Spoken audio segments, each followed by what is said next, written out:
नमस्कार दोस्तों, इस वीडियो में आप यूपी टेट 2014 प्रश्न पत्र के ईबीएस पार्ट का कंप्लीट पेपर सॉल्यूशन देखने जा रहे हैं। अगर आप अभी तक जितने भी यूपी टेट के पेपर हुए हैं सबका कंप्लीट पेपर सॉल्यूशन डिटेल में देखना चाहते हैं तो इस वीडियो के बाद इस वीडियो का डिस्क्रिप्शन जरूर चेक करिएगा। और अगर आप चैनल पर पहली बार विजिट कर रहे हैं तो इसको सब्सक्राइब करते हुए बेल आइकन को जरूर प्रेस कर लीजिएगा। चलिए दोस्तों, आज के इस महत्वपूर्ण वीडियो को शुरू करते हैं।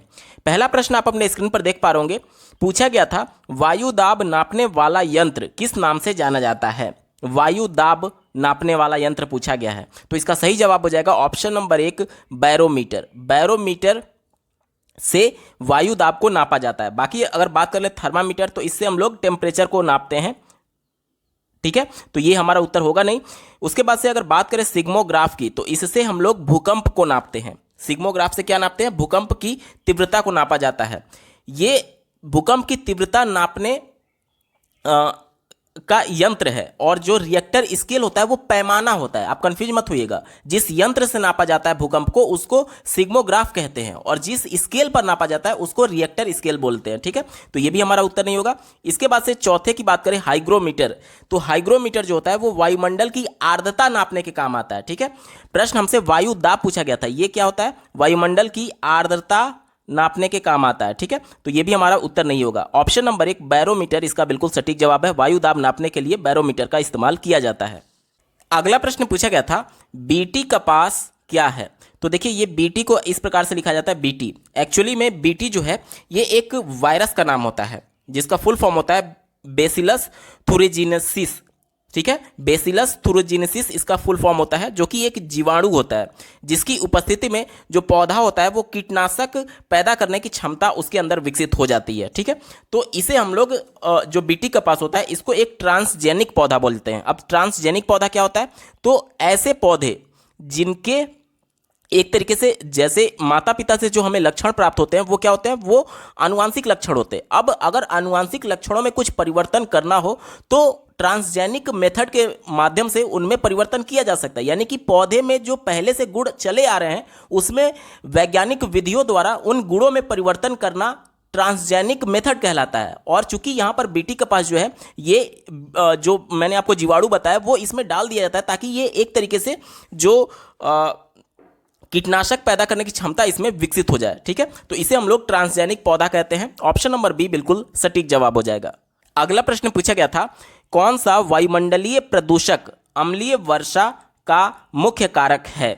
तो मेन जो कारक होता है वो SO2 होता है और NO2 होता है। SO2 को हम लोग सल्फर डाइऑक्साइड बोलते हैं और NO2 को नाइट्रोजन डाइऑक्साइड बोलते हैं। ये जब बारिश के जल से या फिर ओस की बूंदों से मिलते हैं तो SO2 H2SO4 में कन्वर्ट हो जाता है और NO2 जो होता है वो HNO3 में कन्वर्ट हो जाता है। और चूंकि ये दोनों अम्ल होते हैं और अम्लीयता प्रदर्शित करते हैं, इसलिए बारिश के जल के साथ ये मिल करके अम्लीय वर्षा के तौर पर परिवर्तित हो जाते हैं। वहीं हमसे पूछा जा रहा है कि मुख्य कारक क्या होता है, तो चारों विकल्पों में आप देखेंगे तो SO2 आपको पहले विकल्प में दिख रहा होगा। ऑप्शन नंबर 1 इसका बिल्कुल एप्रोप्रिएट आंसर हो जाएगा। अगला प्रश्न पूछा गया था, निम्न में कौन सर्वाधिक उत्पादक पारिस्थितिकी तंत्र है? उत्पादक यानी कि जहां पर भोजन का उत्पादन सबसे ज्यादा होता है वो पारिस्थितिकी तंत्र कौन सा है? चारों विकल्पों को ध्यान से देखिएगा। यहां पर अगर मैं आपको एक संरचना दिखाऊं तो ये मान लीजिए पृथ्वी है, तो ये इसकी विषुवत रेखा यानी भूमध्य रेखा है। अब इसके ऊपर 23.5 डिग्री यानी कि कर्क रेखा और उसके नीचे दक्षिणी गोलार्ध में 23.5 डिग्री यानी कि मकर रेखा। इन दोनों के बीच में जो उष्मा होता है वो सबसे ज़्यादा पाया जाता है। क्यों? क्योंकि इसी एरिया में जो सूर्य की किरणें होती हैं वो लंबवत पड़ती हैं। ठीक है, यानी कि यहाँ पर जो परिस्थिति होगी वो वर्षा भी ज़्यादा होगी, टेम्परेचर भी ज़्यादा होगा, और इस वजह से यहाँ पर पौधे भी ज़्यादा होंगे। जितना ज़्यादा पौधे उतना ज़्यादा उत्पादक भोजन का। इसलिए जो सर्वाधिक उत्पादक परिस्थितिकी तंत्र है वो कौन सा हो जाएगा? ये वाला 23.5 डिग्री उत्तरी गोलार्ध से लेकर के 23.5 डिग्री दक्षिणी गोलार्ध में। और इसको क्या बोला जाता है? इसको उष्ण कटिबंधीय बोला जाता है, उष्ण कटिबंध बोला जाता है। यानी कि दिए गए विकल्प में देखिए, चारों विकल्पों में देखेंगे ऑप्शन नंबर 1 में बात की गई है उष्ण कटिबंधीय वर्षा वन, इसका बिल्कुल एप्रोप्रिएट आंसर हो जाएगा। अगला प्रश्न पूछा गया था, निम्नलिखित में से कौन सा रसायन आम पकाने में प्रयोग किया जाता है? फलों को पकाने में कौन सा रसायन प्रयोग किया जाता है, ये हमसे पूछा जा रहा है। तो आपने जनरल भाषा में देखा होगा, सुना होगा अपने गांव देहात में, कार्बाइड का नाम यूज किया जाता है और इसका फुल फॉर्म जो होता है वो कैल्शियम कार्बाइड होता है। लेकिन गांव देहात में केवल कार्बाइड नाम यूज किया जाता है। इसी से आप पकड़ सकते हैं कि जो फलों को पकाने के लिए रसायन का प्रयोग किया जाता है उसे हम लोग कैल्शियम कार्बाइड बोलते हैं। ऑप्शन नंबर सी यहाँ पर बिल्कुल एप्रोप्रिएट आंसर हो जाएगा। इसका अगर रासायनिक सूत्र देखें तो होता है CaC2, ठीक है। कैल्शियम कार्बाइड का रासायनिक सूत्र होता है CaC2, और ये जो रसायन होता है इससे एक गैस निकलती है एसिटिलीन गैस, और इसी के उत्सर्जन की वजह से फल पकते हैं, ठीक है। तो उत्तर क्या हो जाएगा? Calcium carbide, option number C सटीक उत्तर है। अगला प्रश्न पूछा गया था, कौन सी बीमारी दूषित जल पीने से फैलती है? चारों विकल्पों को देखिए। पहला दिया गया है एड्स। एड्स जो होता है वो संक्रमित व्यक्ति के खून के संपर्क में आने से होता है, तो ये तो हमारा उत्तर होगा नहीं। एनीमिया जो होता है इसे हम लोग रक्त की कमी बोलते हैं, रक्त की कमी। तो ये जब मनुष्य के शरीर में एक तरीके से जो आरबीसी होता है, यानी कि रेड ब्लड सेल्स, यानी कि लाल रक्त कणिकाएं जो होती हैं, कोशिकाएं जो होती हैं, उसमें जब हीमोग्लोबिन का लेवल कम हो जाता है तो इसकी वजह से एनीमिया यानी कि खून की कमी होता है। तो ये भी हमारा उत्तर नहीं होगा, क्योंकि प्रश्न हमसे दूषित जल के बारे में पूछा गया था। टिटेनस की बात करें तो टिटेनस जो होता है वो एक जीवाणु की वजह से होता है, जिसका नाम होता है क्लोरोस्ट्रीडियम टेटानी। क्लोरोस्ट्रीडियम टेटानी जीवाणु की वजह से टिटेनस होता है, तो ये भी हमारा उत्तर नहीं होगा, ठीक है। एक ही विकल्प बचा, option number B typhoid. Typhoid जो होता है वो दूषित जल के पीने से होता है, ऑप्शन नंबर बी यहां पर बिल्कुल एप्रोप्रिएट आंसर हो जाएगा। अगला प्रश्न पूछा गया था, निम्नलिखित में से कौन सी ग्रीन हाउस गैस नहीं है? ध्यान दीजिएगा, कौन सा नहीं है वो हमसे पूछा जा रहा है। तो कार्बन डाइऑक्साइड ये ग्रीन हाउस गैस होता है, तो ये तो हमारा उत्तर होगा नहीं। N2O यानी कि नाइट्रस ऑक्साइड भी ग्रीन हाउस गैस है, तो ये भी हमारा उत्तर नहीं होगा। CH4 यानी मीथेन भी ग्रीन हाउस गैस है, तो ये भी हमारा उत्तर नहीं होगा। थोड़ा सा आप समझ लीजिए ग्रीन हाउस गैस क्या होते हैं। तो ऐसे गैस जो कि सूर्य की जो किरणें आ रही हैं, सूर्य से वायुमंडल में होते हुए पृथ्वी पर जब आती हैं, तो ये जो गैसेज होती हैं, ये कुछ किरणें तो वापस उत्सर्जित हो जाती है, लेकिन कुछ किरणों को ये रोक लेती है उष्मा के तौर पर, और पृथ्वी का जो तापमान है उसे बढ़ा देती है। यही सब गैस रिस्पॉन्सिबल है, ठीक है। ये सभी गैस रिस्पॉन्सिबल है, इसलिए इसे ग्रीन हाउस गैस के नाम से जाना जाता है। लेकिन प्रश्न में हमसे ये पूछा गया कि कौन सा नहीं है, तो ऑप्शन नंबर सी देखिए, कार्बन मोनोऑक्साइड यानी CO जो होता है वो ग्रीन हाउस गैस इफेक्ट नहीं जनरेट करता है, यानी कि ये ग्रीन हाउस गैस नहीं है, ठीक है। तो इसका उत्तर क्या हो जाएगा? ऑप्शन नंबर सी इसका बिल्कुल सटीक जवाब हो जाएगा। Carbon monoxide green house gas नहीं होती है। ये कैसे जनरेट होता है? तो जैसे कोयला हम लोग जलाते हैं या फिर अर्धजली जो लकड़ी होती है उसकी वजह से जो गैस निकलती है, अर्धजली लकड़ी से जो गैस निकलती है वो होता है कार्बन मोनोऑक्साइड, ठीक है। ऑप्शन नंबर सी सटीक उत्तर है। अगला प्रश्न पूछा गया था, इनमें से कौन द्विबीजपत्री पौधा है? द्विबीजपत्री का मतलब क्या होता है? तो ऐसे पौधे जिनके बीज में 2 दाल के दाने होते हैं, जैसे कि आप चना देख लीजिए तो वो द्विबीजपत्री हो गया। इसके अलावा सरसों देख लीजिए जिसके बीज में 2 दाने होते हैं उसे द्विबीजपत्री कहा जाता है। जैसे अरहर का दाल हो गया, मटर हो गया, चना हो गया, ये सभी द्विबीजपत्री माने जाते हैं। चारों विकल्पों को ध्यान से देखिए। पहला बांस दिया गया, उत्तर नहीं होगा। केला गलत हो गया, गन्ना गलत हो गया। सरसों देखिए, सरसों के दाने को आप लेंगे तो उसमें जब ऊपर का लेयर हटाएंगे तो उसमें 2 छोटे छोटे दाने निकलते हैं इस प्रकार से, इसी को बोलते हैं द्विबीजपत्री, ठीक है। तो ऑप्शन नंबर डी यहां पर बिल्कुल एप्रोप्रिएट आंसर हो जाएगा। अगला प्रश्न पूछा गया था, पौधे में जल का अधिग्रहण किसके द्वारा होता है? तो जल का अधिग्रहण यानी कि जल का संचरण पूछा जा रहा है सीधे तौर पर, कि किसके माध्यम से जल जो होता है वो जड़ों से ऊपर टहनियों तक, पत्तियों तक पहुंचता है? तो ये जाइलम की वजह से होता है। ऑप्शन नंबर 1 इसका बिल्कुल सटीक जवाब हो जाएगा। अगर फ्लोएम की बात करें तो फ्लोएम भी पौधे में पाए जाने वाला ऊतक है, जो कि पत्तियों के द्वारा बनाए गए भोजन को पौधे के विभिन्न भागों में पहुंचाने का कार्य फ्लोएम का होता है, ठीक है। तो जो भोजन पहुंचाने का काम करता है वो होता है फ्लोएम। लेकिन प्रश्न हमसे जल के बारे में पूछा गया है, तो जल जो होता है वो जाइलम की वजह से पौधे के विभिन्न भागों में पहुंचता है, इसलिए हमारा उत्तर क्या हो जाएगा? ऑप्शन नंबर 1 जाइलम इसका बिल्कुल सटीक उत्तर हो जाएगा। अगला प्रश्न पूछा गया था, कौन सा प्रथम साहित्य स्रोत है? तो प्रथम साहित्य स्रोत ऋग्वेद को माना जाता है। ऑप्शन नंबर 1 इसका बिल्कुल एप्रोप्रिएट आंसर हो जाएगा। अगला प्रश्न पूछा गया था, वायुमंडल में 99% भाग पर किन 2 गैसों का विस्तार है? ध्यान से समझिएगा, हमारे वायुमंडल में सबसे ज्यादा नाइट्रोजन गैस पाई जाती है, कितनी प्रतिशत? 78%। और उसके बाद ऑक्सीजन का नंबर आता है जिसकी मात्रा है 21%। अगर इन दोनों को जोड़ दें तो 8 1 9 और 7 2 9, 99% आ जाता है। यही प्रश्न हमसे पूछा गया है कि वायुमंडल में 99% भाग में किन 2 गैसों का विस्तार है? तो ये नाइट्रोजन गैस हो गया और ये ऑक्सीजन गैस हो गया, ठीक है। दिए गए विकल्प में देखिए, ऑप्शन नंबर यहां पर देख लीजिए, बी में दिया गया है oxygen and nitrogen. Oxygen and nitrogen इसका बिल्कुल सटीक जवाब हो जाएगा। विकल्प नंबर बी सटीक उत्तर है। अगला प्रश्न पूछा गया था, पर्यावरण अध्ययन में शैक्षणिक भ्रमण का मूल्य उद्देश्य क्या है? तो एनसीएफ 2005 ये कहता है कि बच्चों को उसके परिवेश से जोड़ करके पढ़ाना चाहिए, यानी कि बच्चा अगर प्रत्यक्ष तौर पर अपने परिवेश से देख रहा है तो उसके बारे में वो अच्छी समझ विकसित कर सकता है जब उसको विद्यालय में पढ़ाया जाएगा। यानी कि जाहिर सी बात है, शैक्षणिक भ्रमण का उद्देश्य क्या होगा? बच्चे को प्रत्यक्ष अनुभव प्राप्त कराना। इसी को बस ध्यान में रख करके उत्तर ढूंढेंगे। पहला दिया गया है बच्चों की ऊर्जा को विकसित करना।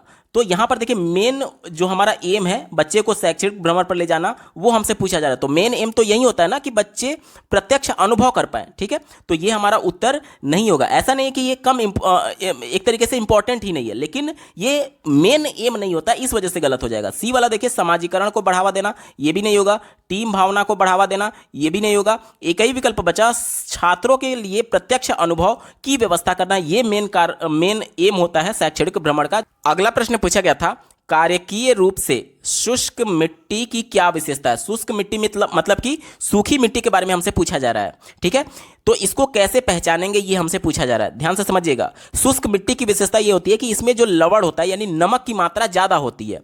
चारों ऑप्शन को ध्यान से देखिए। पहला दिया गया इसमें अधिक जल होना चाहिए, तो ये तो बिल्कुल गलत है। सूखा मिट्टी में जल कहां होगा? तो ये तो बिल्कुल गलत हो गया।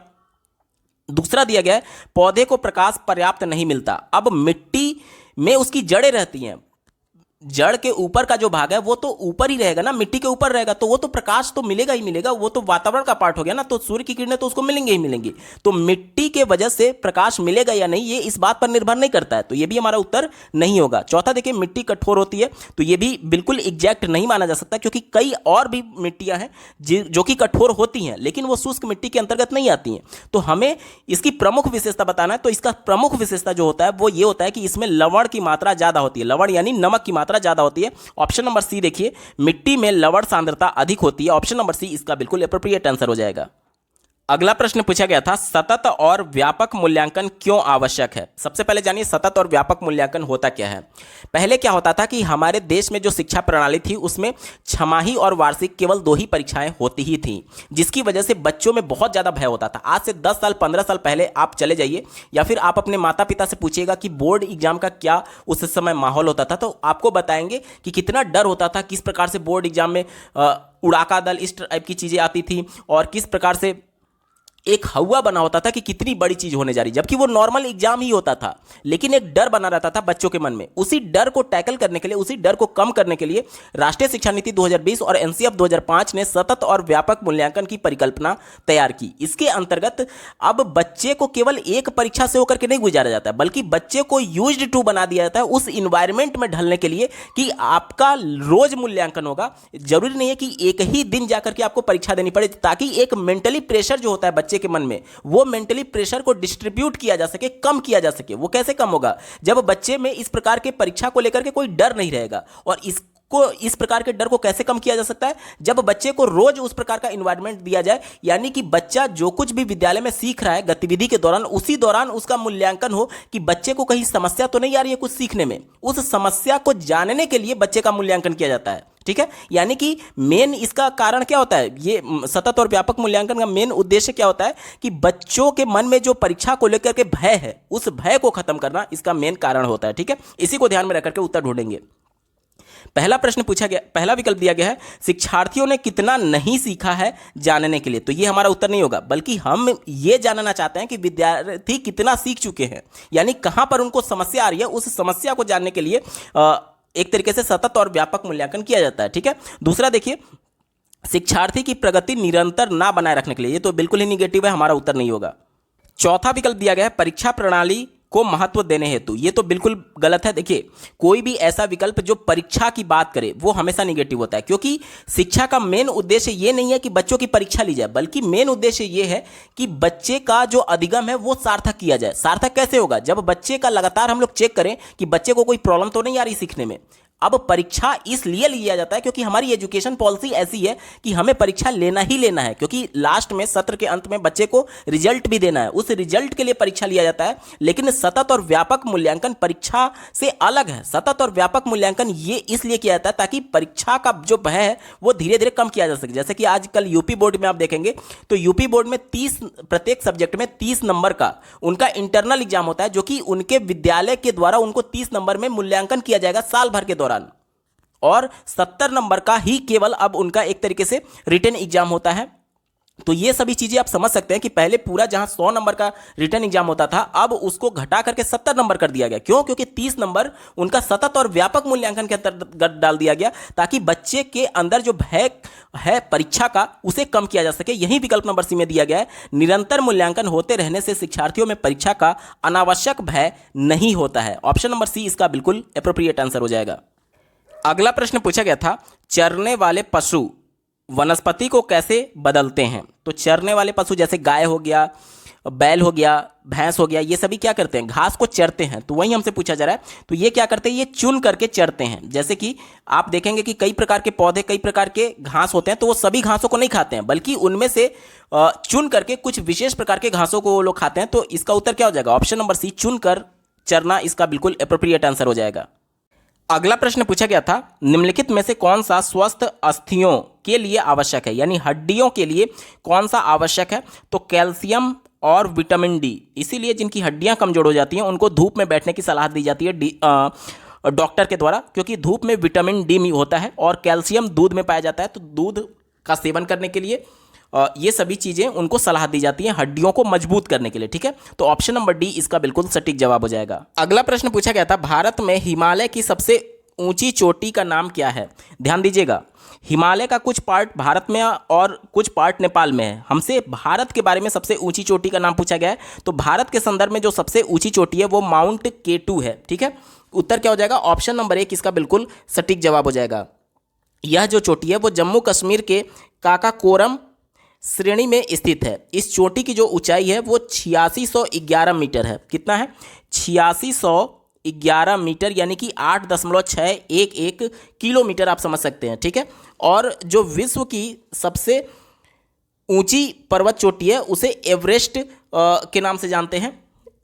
ठीक है, और इसकी जो ऊंचाई है वो 8848 मीटर है। ठीक है, 8848 है मीटर है, जो कि नेपाल में पड़ता है। ठीक है, तो अगर विश्व की पूछे या फिर नेपाल में स्थित हिमालय की सबसे ऊंची चोटी पूछे तो उत्तर होगा माउंट एवरेस्ट, जिसकी ऊंचाई कितनी है?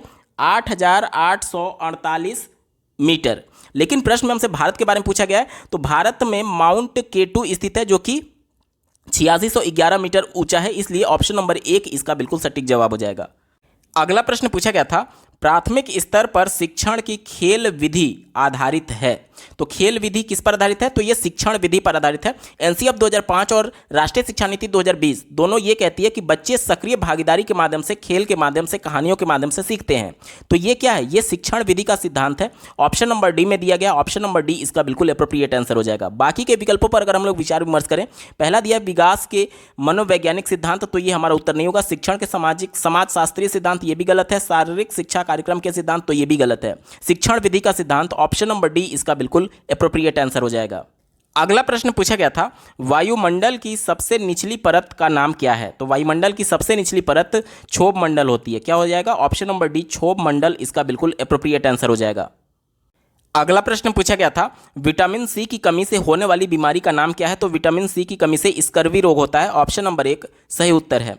अगला प्रश्न है, भारत की प्रथम महिला आईपीएस अफसर कौन है? तो भारत की प्रथम महिला आईपीएस अफसर किरण बेदी हैं। ऑप्शन नंबर सी सटीक उत्तर है। अगला प्रश्न पूछा गया था, आसाम, यहां पर मिसप्रिंट है, ये असोम नहीं है बल्कि आसाम है। ठीक है, आसाम का प्रसिद्ध एक सींग वाले गैंडे वाला वन्य जीव अभ्यारण्य कौन सा है? तो ये है काजीरंगा। ऑप्शन नंबर बी इसका बिल्कुल सटीक जवाब हो जाएगा। काजीरंगा आसाम में पड़ता है, जिसमें एक सींग वाले गैंडे पाए जाते हैं। और इस वन्य जीव अभ्यारण्य की स्थापना 1908 ईस्वी में हुई थी। कब हुई थी? 1908। ठीक है, उत्तर हो जाएगा ऑप्शन नंबर बी काजीरंगा। अगला प्रश्न पूछा गया था, निम्नलिखित में से कौन सा आग्नेय चट्टान का उदाहरण है? तो चारों विकल्पों को देखिए, ऑप्शन नंबर 1 बेसाल्ट इसका बिल्कुल सही जवाब हो जाएगा। आग्नेय चट्टान क्या होते हैं? तो ज्वालामुखी के निकलने से जो लावा बाहर निकलता है वो पहले गर्म रहता है, लेकिन धीरे धीरे ठंडा होने के कारण वो जम जाता है, और इसी के वजह से एक तरीके से जो चट्टान का निर्माण होता है उसे हम लोग आग्नेय चट्टान बोलते हैं। और बेसाल्ट जो है वो आग्नेय चट्टान का ही उदाहरण है। ऑप्शन नंबर 1 इसका बिल्कुल एप्रोप्रिएट आंसर होगा।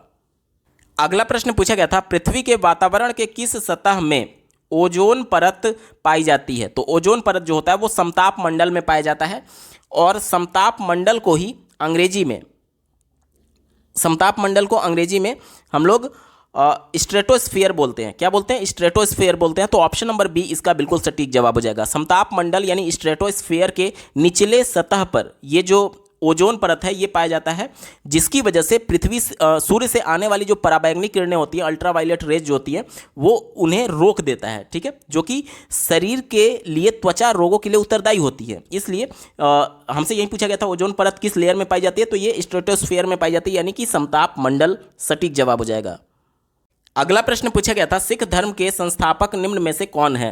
तो सिख धर्म के संस्थापक गुरु नानक देव हैं। ऑप्शन नंबर डी इसका बिल्कुल एप्रोप्रिएट आंसर हो जाएगा। बात करेंगे अगले प्रश्न की, भूकंप की तीव्रता नापने का यंत्र है। तो भूकंप की जो तीव्रता होती है वो किस में नापी जाती है? वो सिस्मोग्राफ की मदद से नापी जाती है। विकल्प नंबर बी इसका बिल्कुल सटीक जवाब हो जाएगा। अगला प्रश्न पूछा गया था दक्षिणी गोलार्ध का सबसे लंबा दिन किस दिन होता है?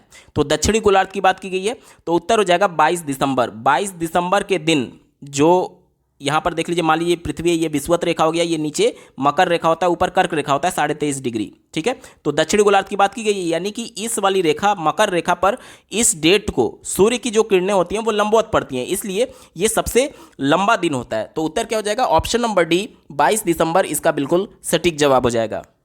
अगला प्रश्न पूछा गया था सत्यार्थ प्रकाश के लेखक का नाम क्या है? तो सत्यार्थ प्रकाश जो है वो दयानंद सरस्वती के द्वारा लिखी गई है।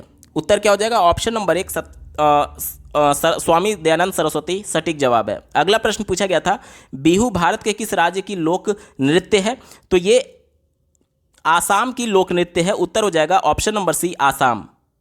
अगला प्रश्न पूछा गया था खाद्य श्रृंखला के परस्पर समूह को क्या कहा जाता है? तो कई खाद्य श्रृंखलाएं जब एक दूसरे से कनेक्टेड हो जाते हैं तो उसे खाद्य जाल बोला जाता है। ठीक है, ऑप्शन नंबर सी इसका बिल्कुल एप्रोप्रिएट आंसर हो जाएगा। दोस्तों, यूपी टेट 2014 प्रश्न पत्र के ईवीएस पार्ट का कंप्लीट पेपर सॉल्यूशन आपने देखा। आपको ये वीडियो कैसा लगा कमेंट के माध्यम से जरूर बताइएगा, क्योंकि आपका एक कमेंट मुझे मोटिवेट करेगा ऐसे ही महत्वपूर्ण वीडियो लाने के संदर्भ में। अगर आप अभी तक जितने भी यूपी टेट के पेपर हुए हैं सबका कंप्लीट पेपर सॉल्यूशन डिटेल में देखना चाहते हैं तो इस वीडियो के बाद इस वीडियो का डिस्क्रिप्शन जरूर चेक करिएगा। और अगर आप चैनल पर पहली बार विजिट कर रहे हैं तो इसको सब्सक्राइब करते हुए बेल आइकन को जरूर प्रेस कर लीजिएगा। इस वीडियो को देखने के लिए आपका बहुत बहुत धन्यवाद। भगवान करे आपका दिन शुभ हो।